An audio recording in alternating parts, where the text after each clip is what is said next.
देखिए, सावन का जो शुक्ल पक्ष है अत्युत्तम मुहूर्त है। साल भर में जो सावन का महीना है श्रेष्ठतम है, क्योंकि भारतीय अध्यात्म में जो शिखर पुरुष हैं, देवों के देव महादेव और महादेव को समर्पित ये सावन का पवित्र महीना।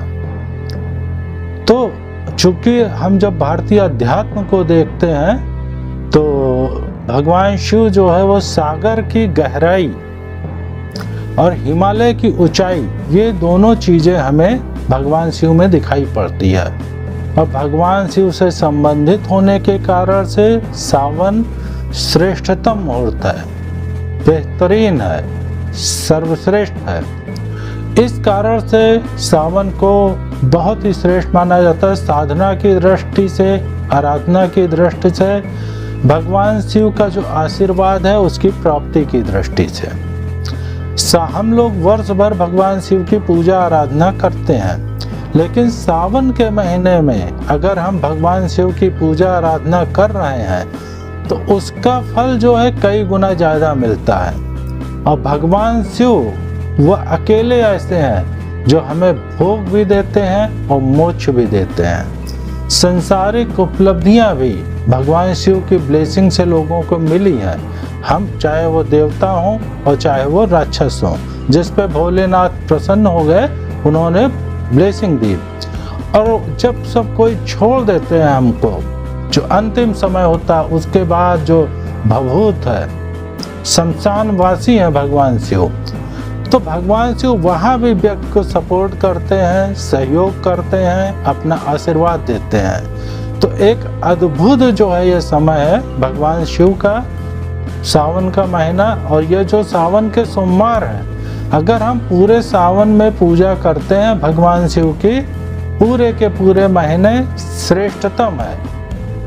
ऐसा ब्लेसिंग मिलेगा, ऐसा आशीर्वाद मिलेगा, ऐसा चमत्कार हमारे जीवन में होगा जिसकी हम कल्पना नहीं कर सकते हैं। केवल भगवान शिव ऐसे हैं जो मृत्यु को टालने की क्षमता रखते हैं। महामृत्युंजय मंत्र भगवान शिव पे समर्पित है। हम सभी के जीवन में करोड़ों लोग हैं हमेशा जिनके जीवन में मार्केज चल रहा होता है। मार्केज का मतलब उनकी मृत्यु की संभावना, मृत्यु का प्रबल योग।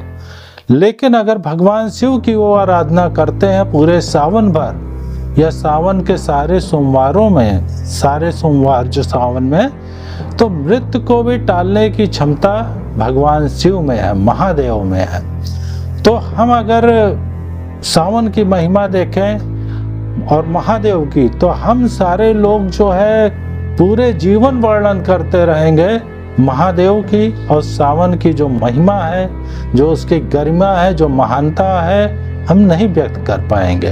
तो थोड़े से समय में हम कितना बता सकते हैं, लेकिन ये है कि ये जो सावन के महीने में अगर पूरे महीने लोग महादेव की पूजा आराधना कर रहे हैं तो पूर्व जन्मों के पुण्य उदय होंगे, जो उन्हें 5 साल में मिलना है 2 साल में मिल जाएगा। मृत्यु तक का योग है, दुर्घटना का है, भयंकर हानि का योग है। महादेव की आराधना अगर हम सावन के महीने में करते हैं टल जाएगा। तो चमत्कार है महादेव की पूजा। और जब हम भारतीय अध्यात्म की गहराई को देखते हैं तो भगवान शिव ने विज्ञान भैरव तंत्र, जो अल्टीमेट है, अंतिम है अध्यात्म का, वहाँ पे 112 ध्यान की विधियाँ दी हैं और वो सभी के लिए श्रेष्ठतम है। उन 108-12 विधियों में जो शरीर वाले लोग हैं, जो मन वाले लोग हैं, जो बुद्धिजीवी हैं, जो भावुक हैं, सभी के लिए विधियां हैं 112 विधियों में। और कुछ महीनों आप निरंतर अभ्यास करें, आपको अपने अंदर डिवाइन, अपने अंदर आत्मा, अपने अंदर जो स्पिरिचुअल पावर है उसका अनुभव हो जाएगा। तो हम सभी को जो है सावन में पूरे सावन पूजा करना चाहिए। शुक्ल पक्ष का सावन श्रेष्ठतम है, क्योंकि चंद्रमा भगवान शिव से जुड़ा है और चंद्रमा बढ़ रहा होता है। और इन सोमवार में अगर हम जो सावन के सोमवार हैं इनमें हम व्रत, पूजा, आराधना करते हैं तो श्रेष्ठतम लाभ मिलेगा। भगवान शिव जो है जब हमारा जीवन समाप्त होगा तो मोक्ष देंगे शिव लोक में। और जब तक हमारा जीवन है, अगर हम जीवित रहना चाहते हो, मार्केस भी है, मृत्यु भी है, उसको भी टालने की क्षमता भगवान महादेव में है, सावन के महंत में है, सावन के सोमवार की पूजा में है। हम सभी को इस महान पर्व का, इस महान महीने का जो पवित्रतम है, इसका पूरा लाभ उठाना चाहिए, जिससे हमारा जीवन सत्यम शिवम सुंदरम की ओर बढ़ सके। आप सभी ने हमारी बात को ध्यान से सुना। मैं ज्योतिषाचार्य धीरेन्द्र पांडे आप सभी लोगों को बहुत बहुत धन्यवाद देता हूँ। नमस्ते।